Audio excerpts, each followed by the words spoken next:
오늘 전도서 우리 두 번째 강론 시간입니다. 우리 지난주에 이어서 계속해서 우리 전도서 함께 지금 살펴보고 있는데요. 특별히 오늘은 이렇게 온라인으로 우리 하나님 앞에 예배를 드리면서 우리 하나님 말씀을 저희가 듣고 있습니다. 우리 방역 당국의 조치에 의해서 사회적 거리두기 2단계가 지금 시행 중이어서 아마 다음 주일까지 계속해서 이렇게 온라인으로 함께 우리 말씀을 나누어야 되지 않을까 싶습니다. 함께 모이지 못하는 아쉬움이 있지만 또 이렇게 온라인 상으로 동영상을 통하여서도 하나님께서 우리에게 동일한 은혜를 또 새로운 은혜를 우리에게 허락해 주시리라고 확실하게 믿습니다. 예. 그렇습니다. 오늘 8월 넷째 주일인데요. 2020년 우리 8월을 살아가는 우리가 오늘 말씀 확인하기에 앞서서 꼭 기억했으면 좋겠다 싶은 것이 있습니다. 바로 무엇이냐면요. 첫 번째가 세상에 대해서 좀 기대하지 말자라는 것입니다. 세상에 대해서 우리가 기대할 것이 그동안 무엇이 있었나라고 생각을 해보면은 의외로 너무너무 많이 기대한 적이 참 많지 않나 싶습니다. 여러분, 성경에서는요, 세상은 점점 더 나빠지고 점점 더 악해진다라고 했지, 세상이 점점 더 좋아지고 세상이 점점 더 선해진다라고 말씀하고 있지는 않습니다. 여러분, 광화문에서 아무리 태극기를 휘둘러도요, 이 나라가 우뚝 반석 위에 설 수 없고요. 광화문 광장에서 저녁마다 촛불을 든다 할지라도 이 나라의 미래는 결코 밝은 미래가 오지 않는다라는 것입니다. 우리가 진보 정권 그리고 또 보수 정권 이렇게 87년 이후로 계속해서 이렇게 여러 번 겪지 않았습니까? 여러분, 진보 정권이 들어설 때마다 진보의 가치를 내세웠고요, 보수 정권이 들어설 때마다 보수의 가치를 내세웠지만은, 여러분, 그 진보의 가치라는 것, 보수의 가치라는 것은 정권을 잡는 순간 완전히 사라졌어요. 진보의 가치라는 것이 평등이고, 그리고 보수의 가치라는 것이 자유라고 한다는데, 여러분, 진보 정권이 이 정권을 잡았을 때 정말 평등해졌습니까? 불평등이 더 심화되고요, 양극화가 더 심화됐고요, 가난한 사람 더 가난하게 되고 부자는 더 부자가 되고, 그래서 자꾸 어때요? 계층 간의 갈등만 더 심각하게 됐잖아요. 보수 정권이 정권을 잡았을 때도 자유라는 그러한 가치가 있어서 그 가치를 걸고 보수 정권이 정권을 잡았을 때 정말 우리가 정말 자유롭게 됐습니까? 보수 정권이 정말 자유에 대한 가치를 가지고 그 자유를 갖다가 정말 확대 재생산해 줬습니까? 아니오시다잖아요. 어떻게 보면은 점점 어때요? 자유를 더 억압한 것이 보수 정권이 아니었던가요? 그래서 여러분, 너무 거기에 우리가 함몰되고 몰입하지 않았으면 좋겠어요. 여러분, 지금 대통령이 물러가고 정말 보수에서 내세우는 인물이 대통령이 된다 한들 정말 이 나라가, 이 민족이 더 나아지고 더 좋아지고 더 진짜 지금보다 걱정 없이 정말 편안하게 태평천하를 이루면서 살 수 있을까요? 저는 절대 그렇지 않다고 생각해요. 젊은 시절에는 한동안 그런 생각도 했었죠. 그래서 문민정부가 들어설 때만 하더라도, YS 정권에 들어설 때만 해도 정말 기대를 많이 했었거든요. 그때는 또 제가 신학대학원에 입학하는 그 해이기도 했기 때문에 정말 기대를 많이 했었거든요. 그런데 어떻습니까? YS 정권, 결국 IMF라는 정말 우리 국민들에게는 잊혀지지 못할 그러한 깊은 상처만 남겨주고 떠나갔잖아요. 그 다음에 DJ 정권까지도 제가 기대를 했죠. 하지만 역시나 그나물의 그 밥 50보 100보. 저는 그 이후부터는 이 정권을 기대하는 것이 전혀 없습니다. 오직 하나님만 기대합니다. 하나님만 기대합니다. 하나님만 기대해요. 그게 정말 지혜로운 사람의 삶의 방법이 아닐까 싶습니다. 그래서 여러분, 세상에 너무 기대하지 마세요.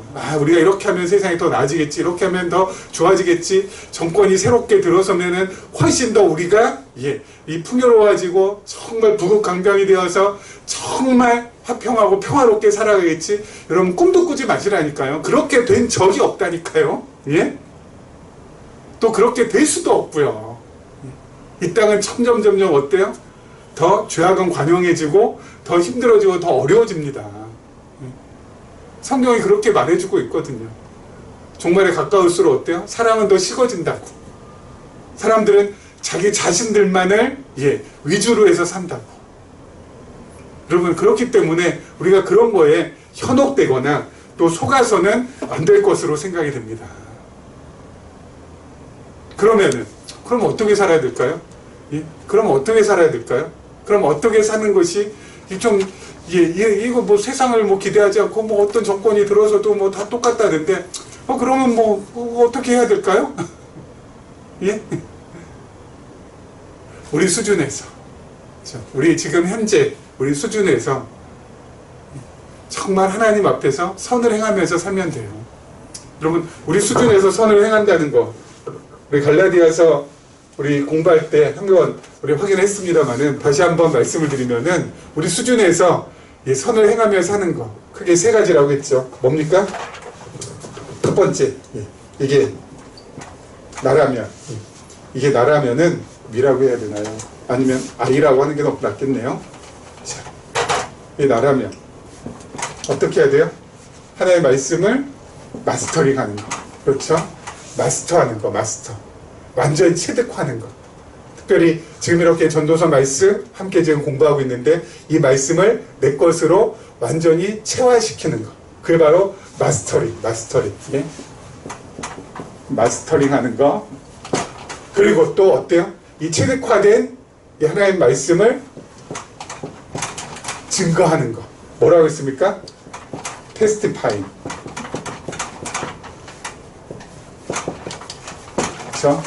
증거하는 거, 테스트판. 옆 사람에게 말씀을 전하는 거, 그거. 그리고 또 어때요? 후대에게, 그렇죠. 우리의 자녀들에게 패싱 다운 하는 거. 이거예요. MPP, 그렇죠. 이거. 내가 잘 하나님 말씀, 특별히 우리가 계시적 관점에서 확인받는 이 하나님 말씀을 내가 잘 체득화하는 거, 마스터링하는 거. 그리고 또 주변 사람들한테 이렇게 힘들어하고 어려워하고 너무 세상적으로 막 그냥 이게 기대하고 사람 기대하고 막 이런 사람들에게 계시적인 관점의 하나님의 말씀을 전해주는 거. 그거 그렇게 해봤자 소용없다. 다 헛것이다. 우리 지금 전도사 하는데 그거 해봤자 다 바람 잡는 것 뿐이다. 그럼 어떻게 살아야 된다? 꼭 함께 이거 하자.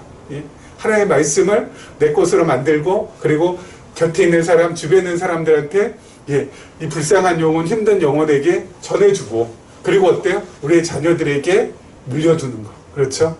우리 자녀들에게 전승해주는 거. 이거. 여러분, 이렇게 해야 돼요, 이렇게 해줘야 어때요? 이렇게 할 때 정말 선을 행하는 것이고, 또 부수적으로 따라오는 건 바로 뭐냐면은 민도라고 하죠. 우리들의 삶의 수준, 이 문화적인 수준, 아무튼 이 민도가 올라가게 돼 있어요. 국민들의 수준이 좀 올라간다고요. 이래야 좀. 그냥 막 여기에 매이고 막 저기에 매이고 그래가지고 이게 뭔지 그냥 전혀 이 천지공간 못하는 그런 일 벌어지지 않도록. 저 하나의 말씀이 계시적인 관점에서 이 말씀은 어때요? 우리들로 하여금 이 계시적인 관점에서 하나의 말씀을 접하면은 우리들로 하여금 어때요? 이 헛된 욕망, 헛된 욕심에서 좀 벗어나게 만들어주고, 그리고 더 나아가서 남을 더 배려해주게 되잖아요. 남을 더 배려해주게 되잖아요. 마스크 쓰라고 하면 제발 좀 쓰고, 그리고 정말 주변에 있는 사람들을 위해서 교회가 어때요? 희생하고, 헌신하고 뭐 이런 쪽으로 나갈 수밖에 없잖아요. 계시적인 관점에서 우리의 말씀을 들으면은 또 그것을 갖다가 어때요? 기꺼이 즐거이 또 하게 되니까 나무리한 배려를 갖다가 무슨 율법에 의해서 무슨 규범에 의해서 그렇게 행하는 것도 아니고 또는 복받기 위해서 하는 것도 아니고 정말 자원하는 마음으로 그 어떤 보상 없어도 어때요? 기쁨으로 할 수 있는 거 아니에요. 그렇게 되니까 이게 진짜 이거 민도가 올라가는 거죠. 나부터가 민도가 올라가는 것이고 그리고 또 이것이 어때요? 하나님 앞에서 우리가 할 수 있는 선이고 그러면서 살아가는 거예요. 저거 물러가야 된다. 뭐 저거 다시 돌아와야 된다. 뭐 이러면서 그냥 핏대 세우고 막 그냥 욕하고 싸움하고 분쟁하고 그래가지고 투쟁하고 이거 아니라니까요. 예? 그리스도인들은 여러분 세상 정권하고 싸우는 게 그리스도인이 아니에요. 그건 그냥 정치인들한테 맡겨주면 되고요. 우리는 어때요? 우리 안에 있는 우리 안에 있는 우리 생각 가운데 사로잡고 우리 생각을 사로잡고 있는 이 세속주의적인 부분 그리고 또 율법주의적인 부분 그리고 또 어때요? 저 그리스도적인 부분 이런 것과 우리가 투쟁하는 것이지 그런 것과 우리가 싸우는 것이지 주로 내 안에 있는 내 안에 있는 것과 싸우는 것이지 내 밖에 있는 제3자 눈에 보이는 대상하고 싸운다. 그래서 그걸 갖다 무찌른다 이긴다. 지금은 그걸 지금 할 때가 아니라니까요. 제가 잠깐 좀 또 흥분하고 있네. 지난 한 주간 동안 너무 지금 마음에 안타까움도 있고 어려움도 있고 그래서 그래요. 우리 수준에서 이거 좀 나도 올라가고 주변에 있는 사람들도 올라가고 또 우리 후대도 좀 올라가서 언제까지 그냥 아웅다웅하고 그냥 주변에 그냥 적들을 물리쳐야 되는 것처럼 모든 사람을 갖다 그냥 다 적으로 만들어서 갈등하고 나뉘고 찢어지고 분열하고 이게 우리들이 할 짓이 아니라니까요. 그렇죠? 안타까워서 이런 말씀을 좀 드렸습니다. 우리 마음을 좀 가라앉히고 다시 우리 전도서로 돌아와서요. 우리 지난 시간에 우리 전도서가 구약에서 어디에 위치하는지 그리고 뭐 성경 전체에서 어디에 위치하는지 또 구약에서 어디에 위치하는지 또 시가서에서 어디에 위치하는지에 대해서 우리가 살펴봤습니다. 여러분 전도서 성경 말씀 전체는 하나의 어때요? 유기적인 논리체라고 했습니다. 그렇죠? 그래서 정말 이 성령의 불타는 논리로 되어 있는 것이 하나님의 말씀이라고 말씀을 드렸고요. 전도서도 그거 같다고 했습니다. 전도서도 그냥 솔로몬이 쓸 때 그냥 이렇게 썼다 저렇게 썼다 그냥 생각나는 대로 막 그냥 이렇게 저렇게 막 그냥 쓴 것이 아니라 성령께서 어때요? 솔로몬을 감동하셔서 전도서를 기록하게 노래라는 형식을 빌려서 기록하게 하셨기 때문에 전도서도 어때요? 숨이 일관된 논리 체계로 되어 있다는 거. 시적인 문학 형식으로 되어 있지만 어때요? 그 안에는 성령의 논리가 담겨져 있다는 거. 여러분 그것에 주안점을 둬야 된다는 것이죠. 그래서 그럼 성령의 논리가 뭐냐? 계시록 관점에서 어떤 성령의 논리가 있냐? 바로 뭐라고 했어요? 전도서는 하나님의 영원하심, 하나님의 성품 가운데 영원하신 성품을 갖다가 계시하는 말씀이라고 했고요. 그 영원하신 성품을 계시하기 위해서 어떻게 해요? 전도서가 1장 1절부터 12장까지 숨이 일관된 논리로 그 하나님의 영원성을 드러내는 그런 구조로 되어 있다라는 것입니다.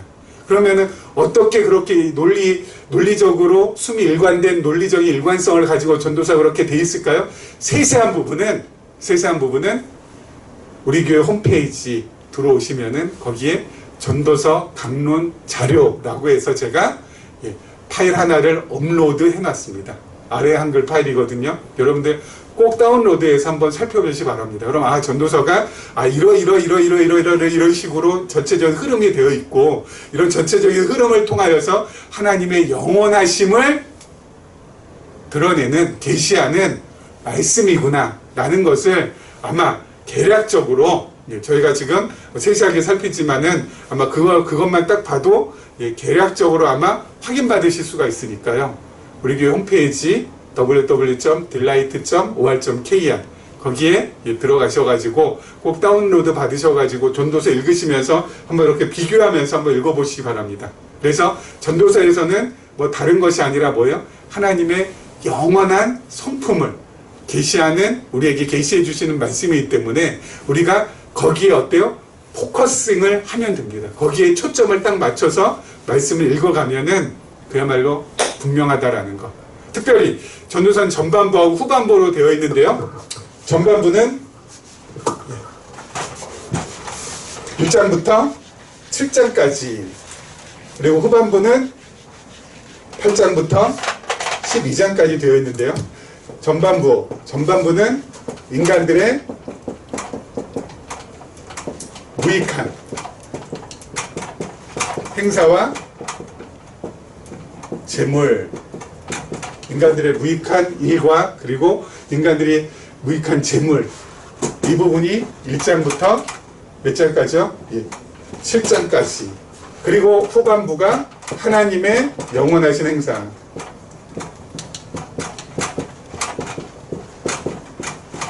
행사가 8장부터 12장까지 되어 있습니다.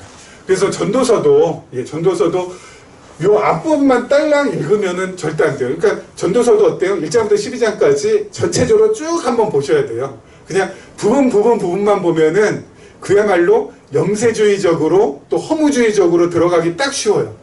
왜냐면 이 부분은 인간들이 참 얼마나 하는 것이 참 무익하냐, 인간들이 모으는 그 재물이 얼마나 무익한 것이냐, 그 부분 지금 솔로몬의 자기 자신의 삶의 경험을 통해서 우리에게 나타내주고 있는데, 왜 그것을 그렇게 허무하고 무익하다라는 것을 나타내주고 있는가 하면은 그 다음에 나오는 8장부터 12장까지 나오는 하나님의 영원하심, 인간들의 하는 모든 것들은 전부 다 무익하고 다 헛되고 헛되지만 하나님만은 뭐예요? 영원하신 하나님이시고, 그 영원하신 하나님과 연결되어 있는 모든 것들은 의미 있는 것이고 그리고 유익한 것이다라는 것을 뒷부분에서 이제 밝혀주거든요. 그래서 이것은 어때요? 전반부는 서론적인 부분이에요. 그래서 그냥 그 서론만 딸랑 읽고 그냥 끝나면 안 되죠. 서론 읽고 그 다음에 본론 읽고 결론 읽어야지. 이게 전체가 요러 해서 이렇게 진행되고 있구나. 이래서 이 전체가 말하는 주제는 바로 이런 것이구나. 우리가 이걸 갖다가 확인받아야 되는데, 요것만 읽게 되면은 그 전체적인 맥락 없이 앞부분만 읽게 되면 어때요? 말씀드린 대로 이거 참 해봤자 뭐해. 해봤자 소용없어. 이런 쪽으로 허무해지고 허탄해지고 그리고 정말 염세적으로 사람을 변할 수 있다니까요. 그래서 이 전도서 읽을 때는 앞부분 읽을 때도 무엇을 늘 염두에 둬야 돼요? 뒷부분을 염두에 두면서 여러분 앞부분을 읽으셔야 돼요. 그러니까 전체적으로 보는 게 제일 좋습니다. 전체적인 흐름, 맥락, 그것을 딱 잡고 큰 그림을 갖다가 머릿속에 염두에 두면서 전도서를 보실 때 어떻게 돼요? 이 전도서를 통하여서 하나님의 놀라운 섭리, 그리고 하나님의 우리를 향한 정말 무한한 은혜를 우리가 확인받을 수가 있게 돼요. 아시죠? 그래서 우리 전도서 이렇게 지금 우리가 이제 전반부 읽고 있습니다. 이 전반부에서 지금 솔로몬이 자신이 경험한 바를 그대로 지금 기록하면서 우리에게 어떤 의미를 주고 있는지 우리 지난 시간에 이어서 우리 계속해서 한번 확인받도록 하겠습니다. 자, 우리 3절입니다.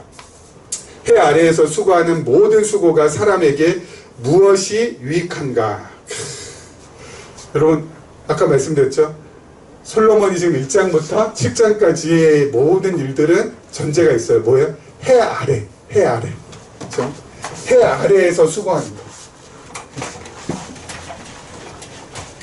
그렇죠? 해 아래에서 수고하는 모든 것들. 요 해 아래. 해 아래, 여기에서 지금 하는 모든 것들입니다. 이 해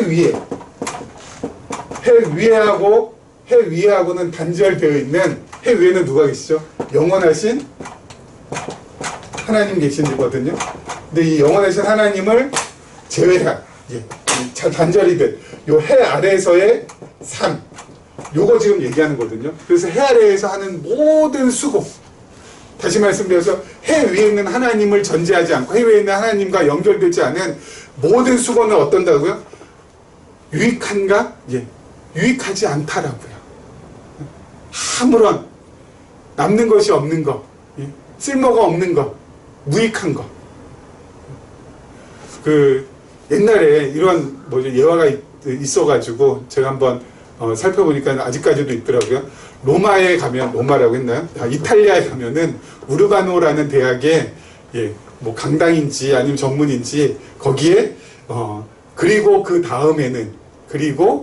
다음에는 이라는 문구가 적혀 있다고 해요. 이런 문구가 적혀 있는 뭐 이유 중에 하나가 바로 뭐냐면은 과거에 옛날에 그 학교 법대에 다니는 한 학생이 등록금이 없어가지고 그 당시 그렇게 등록금 없는 학생들을 도와주는 좋은 분이 계시다라는 그런 자선 사업가를 하시는 분이 계시다라는 말을 듣고 그분을 찾아가서 자신의 사정을 쭉 얘기를 합니다. 자초지종을 쭉 얘기합니다. 했더니 그 이야기를 듣고 그 분이 흔쾌히 등록금을 내줍니다. 너무 참 감사하죠. 가난하고 배고픈 이 법대생이 이 등록할 돈이 없어서 정말 허덕허덕 하고 있는데 자신의 사정을 들은 그분이 어때요? 흔쾌히 등록금을 대주니까 너무너무 좋은 거죠. 그러면서 그분이 하는 질문이 바로 그런 겁니다. 자, 자네. 자, 이렇게 해서 등록금 가지고 이제 학교에 등록을 하게 되면은 이제 공부하게 되겠지. 그리고 그 다음에는 뭐 하겠나? 그럼 열심히 공부해가지고 제가 법대니까 나중에 변호사가 되겠습니다. 그래? 그럼 변호사가 되고 그 다음에는 뭐 하겠는가?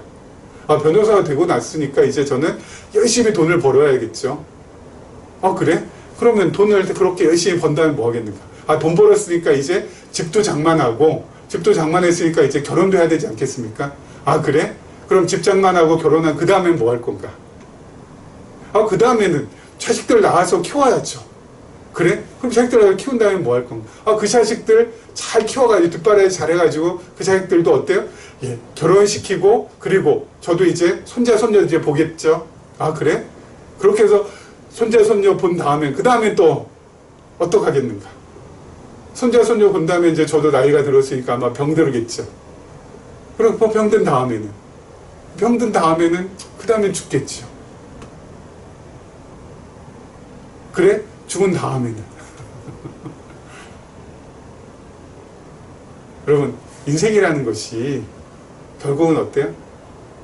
하나님을 전제하지 않으면 열심히 수고하고 지금 열심히 뭔가 내가 하고 있다라는 그것, 그래서 내가 뭔가 이루겠다, 그래서 내가 뭔가 성취하겠다 라고 하지만은 결국 그 다음에는 최종적으로 어디를 향해서 달려가요? 죽음을 향해서 달려가는 것이 인생 아니에요. 그렇죠? 내가 지금 먹는 거, 그럼 내가 지금 입는 거, 내가 지금 열심히 돈 버는 거, 그 모든 것들은 결국은 뭐예요? 죽기 위해서 하는 거 아니겠어요? 그럼 그렇게 생각하면은 여러분 인생 진짜 어때요? 너무너무 허무하고 허탄한 거죠. 죽기 위해서 먹고, 죽기 위해서 어때요? 결혼하고, 죽기 위해서 애 낳고, 죽기 위해서 애 뒷바라져, 죽기 위해서 결국은 병들고, 그래서 결국은 가는 거.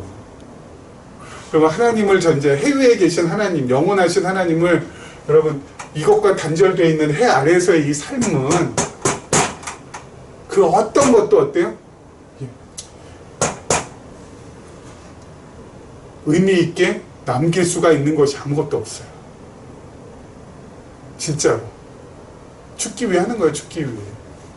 지금 열심히 벌어서 쌓아놓은 재산이 있다. 그거 뭐예요 나중에? 그거 나중에 뭐 하냐고요. 내가 그거 실컷 누려보거나 실컷 내가 해보지도 못하고 그냥 가는 것이 인생인데, 이게 없으면, 해 위의 세계를 모르면 인생 진짜 무상한 것이 바로 그렇다는 것이죠. 하지만 이거와 연결되어 있으면, 하나님과 연결되어 있으면 이 밑에서의 이 삶은, 해 아래에서의 삶은, 해 위에 하나님과 연결되어 있는 이 모든 삶은 다 어때요? 의미 있는 거예요. 의미 있는 거. 어떤 의미가 있어요? 하나님을 배우는데, 하나님을 깨닫는데. 재물도 의미가 있는 거죠.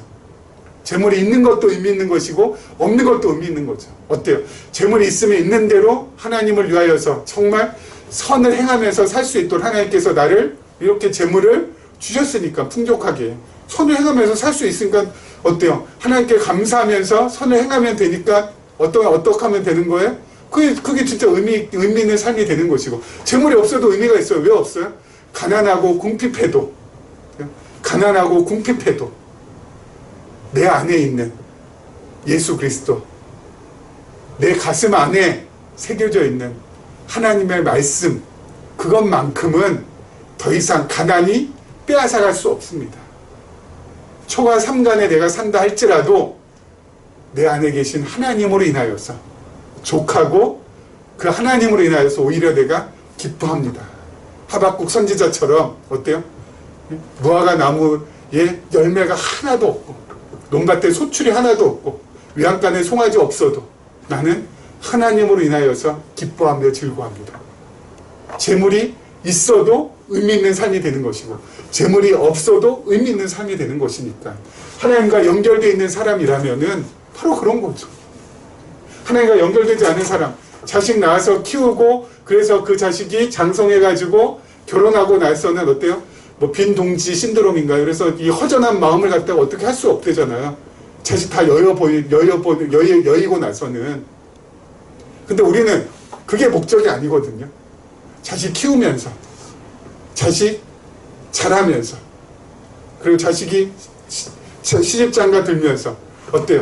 야, 이 아이가 진짜 소중한 아이였구나. 이 아이를 통하여서 우리는 뭐예요? 나의 무슨 이 아이를 통하여서 나의 어떤 욕망이나 나의 어떤 욕심을 갖다가 채우는 것이 아니라 이 아이를 통하여서 해외에 계신 하나님을 배우는 수단이기 때문에, 소재이기 때문에. 야, 이렇게 한 아이를 갖다가 키우는 게 얼마나 부모의 정성이, 얼마나 부모의 뒷바라지가 들어가는지 그걸 갖다가 새삼 깨닫고 그 어떤 아이 하나라도 정말 소중하고 정말 내 목숨과도 같은데, 저는 3남매거든요. 우리 아이들이 딸 아들. 그러면 3남매 키우는 데 있어서도요, 그 3남매 중에 그 어떤 하나도 누군가를 위해서 달라고 하면 전 못 줘요. 그래도 셋 중에서 하나 보내면 둘 남으니까 둘 가지고 있잖아요. 둘 있으니까 괜찮잖아요. 천만의 말씀. 세 아이 다 똑같이 제 생명하고 똑같은 아이들이에요. 그 누구에게도 줄 수 없는 아이들. 그런데 하나님께서는 외아들이잖아요. 독생하신 외아들이잖아요. 그 외아들을 죄인들을 위해서 내주셨다. 여러분, 이거는 정말 말로 다 할 수 없는 거죠. 어떻게 그런 일이. 그러니까 자식들 키우고 자식들 장성하고 정말 소중한 내 자식, 정말 생명과 토 같은 내 자식, 그런데도 불구하고 하나님께서는 그런 자식을 내주었다. 여러분, 자식을 통하여서 어때요? 하나님의 심정을 느끼는 거예요. 하나님의 은혜를 다시 한번 확인받는 거라고요. 하나님과 연결되어 있으면 자식 키우는 것도 어때요? 헛되지가 않아요. 빈동지 신드롬이라는 것이 있을 수가 없다고요. 근데 이게 연결되어 있지 않으면 허무하고 허망하고 허탄하고 후회스럽고 한탄스러운 것, 그것이 바로 인생이라는 것이죠. 자, 그 다음 절 한번 보겠습니다. 4절부터 우리 7절 말씀까지입니다. 한 세대는 가고 한 세대는 오되 땅은 영원히 있도다. 해는 뜨고 해는 지되 그 떴던 곳으로 빨리 돌아가고 바람은 남으로 불다가 북으로 돌아가며 이리 돌며 저리 돌아 바람은 그 불던 곳으로 돌아가고 모든 강물은 다 바다로 흐르되 바다를 채우지 못하며 강물은 어느 곳으로 흐르든지 그리로 연하여 흐르느니라. 아멘. 계속해서 동일한 것만 반복이 된다는 거죠. 여러분, 해 아래에서의 삶이 바로 그래요. 여러분, 한 세대가 가고 그 다음 세대가 반드시 오게 돼 있잖아요. 여러분, 이 세대가 이렇게 지나간다라는 거, 그러면은 뭐 새로운 세대가 와서 또 그 지나간 세대의 그 빈자리를 전부 다 이렇게 또 메꾸죠. 그러면은 메꾸면 되게 좋은데 그 다음에는 어때요? 본인들도 또 떠나가야 돼요. 그렇죠? 때가 되면 또 다 또 떠나가야 돼요. 세대가 계속 어때요? 바뀌면서 새로운 사람들이 계속 오고 또 있던 사람은 또 다시 가고 계속 이렇게 동일하게 반복되어서 계속 돌아가는 것이 어때요? 이 땅에서의 삶이에요.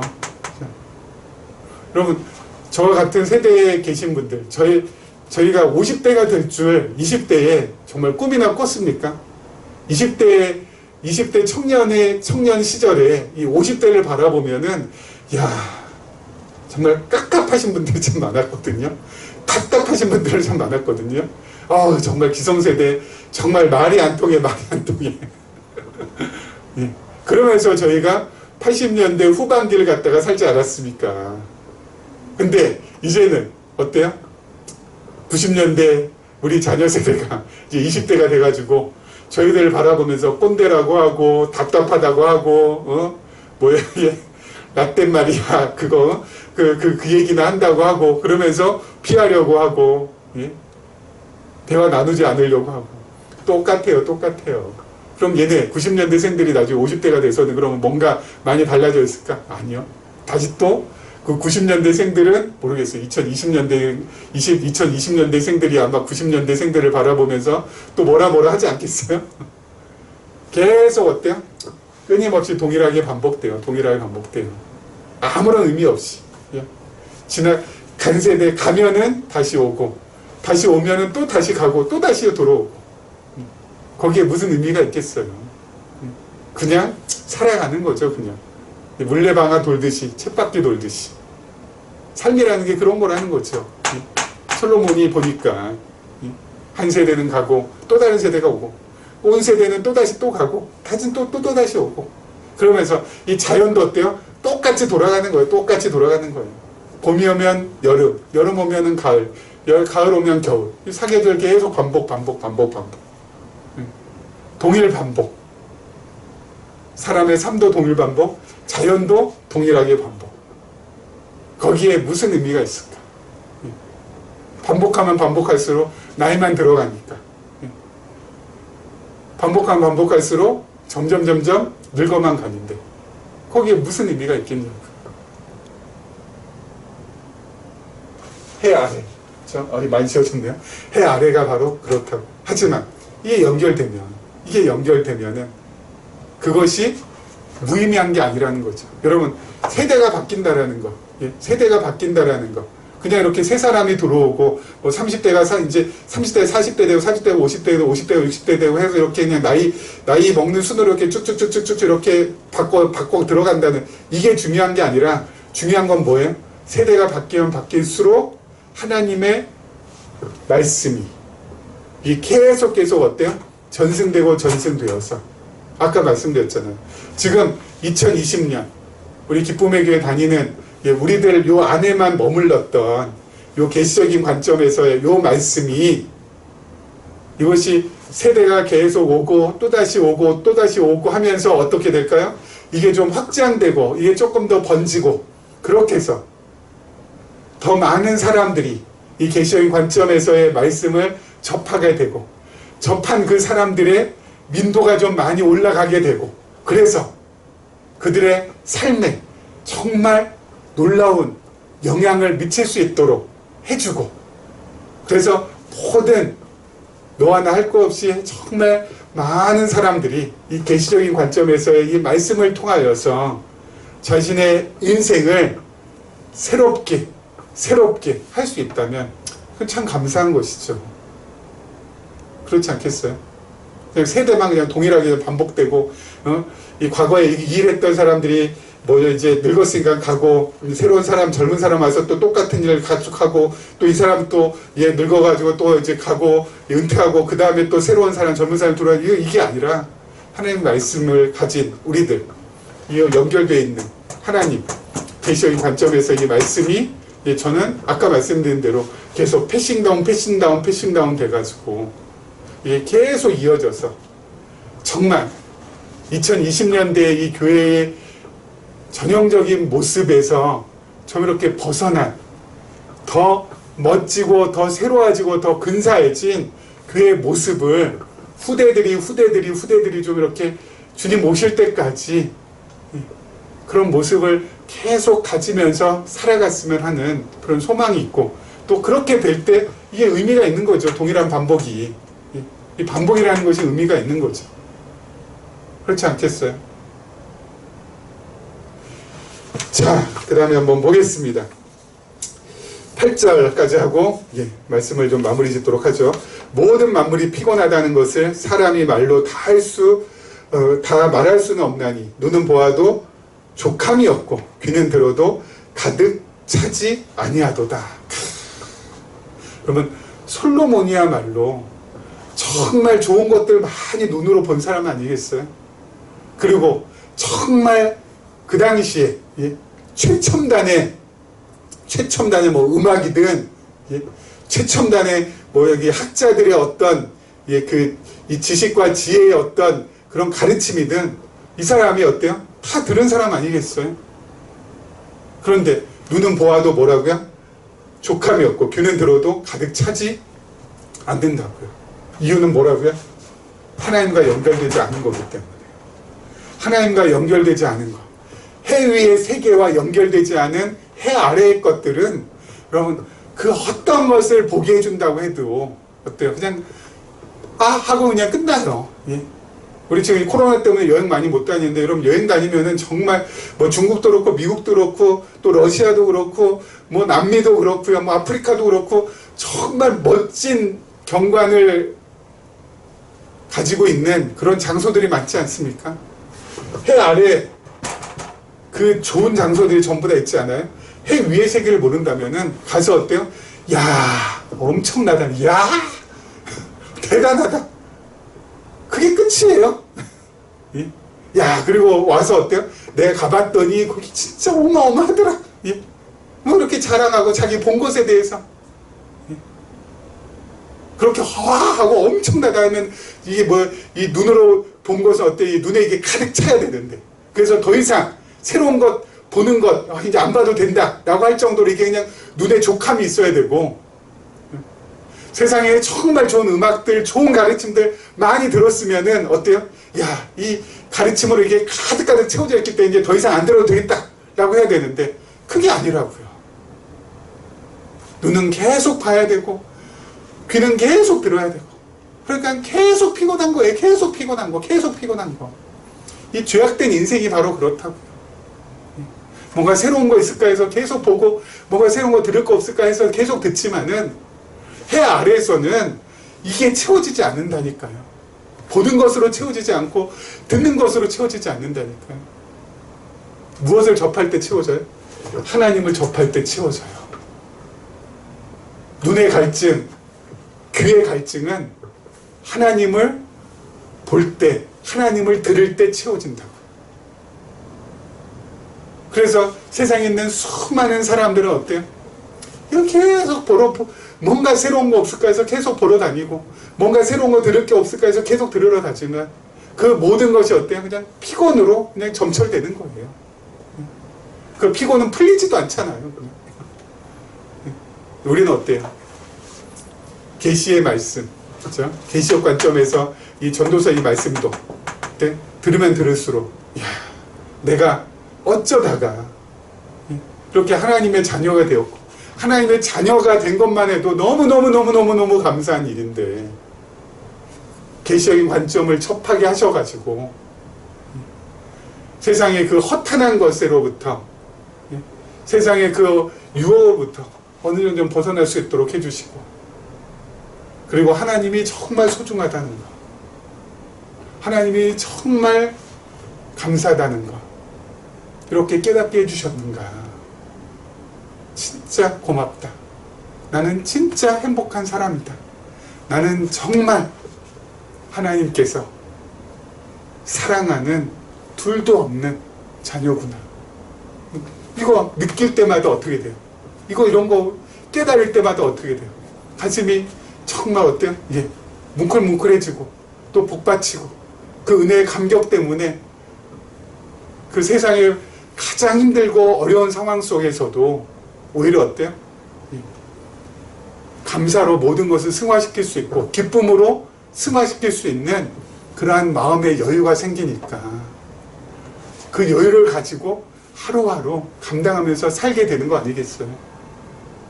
이게 바로 하나님께서 우리들을 향하신 놀라운 은혜, 사랑 아니겠습니까?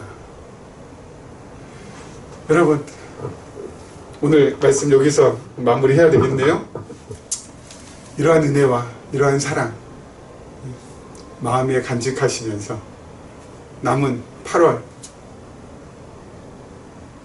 이제는 폭우가 아니라 폭염 때문에 좀 많이 지치고 힘들지만은 이런 은혜와 사랑을 마음에 간직하면서 그 모든 상황과 환경을 뛰어넘는 그러한 삶을 살아가시기를 주님의 이름으로 부탁을 드리겠습니다.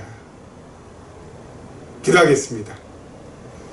사랑의 하나님, 감사합니다. 오늘 전도서 2번째 강론을 통하여서 다시 한번 우리 생각과 우리 마음을 하나님 곁으로 두게 하여 주심을 감사합니다. 아버지 하나님, 코로나19로 인하여서 엄혹한 상황, 위태위태한 상황, 어려운 상황이 계속되고 있지만은 이런 상황 속에서도 저희들은 하나님 말씀을 통해서 다시 한번 우리의 마음과 생각 잘 추스리고, 특별히 이런 상황 속에서도 하나님께서 베풀어 주시는 은혜로 말미암아 기쁨으로, 감사로, 그리고 둘도 없는 평안으로 살아갈 수 있도록 인도하여 주시옵소서. 예수 그리스도 이름으로 기도합니다. 아멘.